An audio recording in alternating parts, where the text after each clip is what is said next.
There have been many tributes to the Beatles' producer George Martin, whose death was announced on Wednesday. One man who worked alongside him for many years, helping to make the band's legendary records, is the sound recordist Geoff Emerick. We caught up with him at rehearsals for a new show about the famous Abbey Road studios.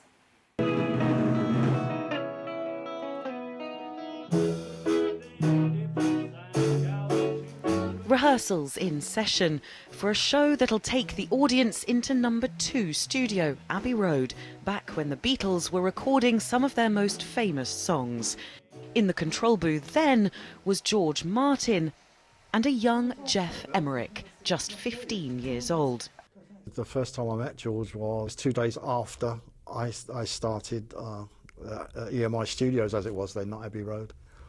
And George was bringing this new band in called the Beatles, and that was their first proper recording session, which was, as I said, 2 days after I'd started. And I said, well, can I sit in on the session, because I had to learn the ropes. And I sat on the session and watched what was going on. And so that was my first meeting with George. What was your relationship like with George? You know, we had a great sort of rapport going, because we both obviously realised we both had the sort of same sense of humour. On our sessions, there wasn't a lot of spoken word between the two of us, because we both knew, you know, what each other was thinking or what each other required at that time, and it was an odd relationship, you know, but it worked really, really well. Try to see it my way.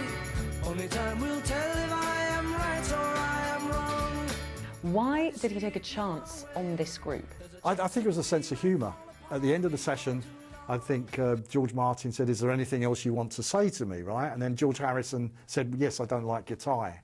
And because of George's sense of humour, which you don't realise he's got, you know, George sort of loved that. And I think that helped I think I'll sign them because of that, you know. George Martin came from humble beginnings, but a spell in the military gave him an authoritative tone.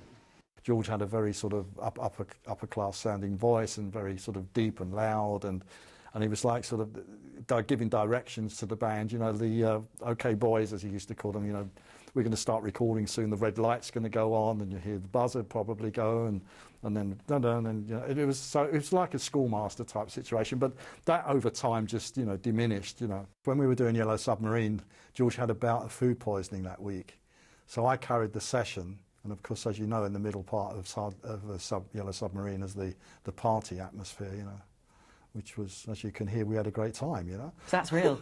Yeah, oh, absolutely.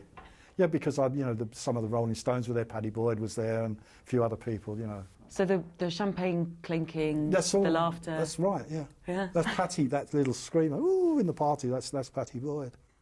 With George Martin as his mentor, Emerick was able to experiment with recording, creating the psychedelic sound the Beatles became known for later on, like in the track Tomorrow Never Knows. John's request on that was to make his voice sound like the Dalai Lama singing on a mountaintop 24 miles away from the studio. There's no plugins as there is today. Most of the plugins are based on the sounds we created in those days. So I've got nothing to help me, apart from 2 stereo tape machines, a small mixing console then, and an echo chamber. So we saw this revolving speaker through the control room window, which was called a Leslie speaker, which connected to the Hammond organ. So we thought, well, if we could get John's voice into the circuitry, or that break into the circuitry, and put John's voice through the revolving speaker, that will give him what he wants as the Dalai Lama. So we did it and played it back to him, and he was just in awe of it. He just loved it. So we'd won John over.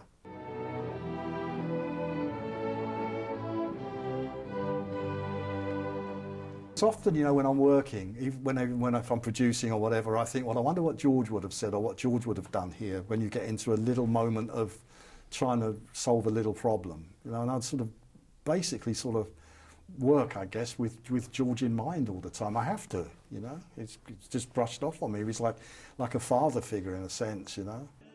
A father figure whose memory will be celebrated when Sessions goes from rehearsal room to stage next month. Belle Lupton, TRT World, London.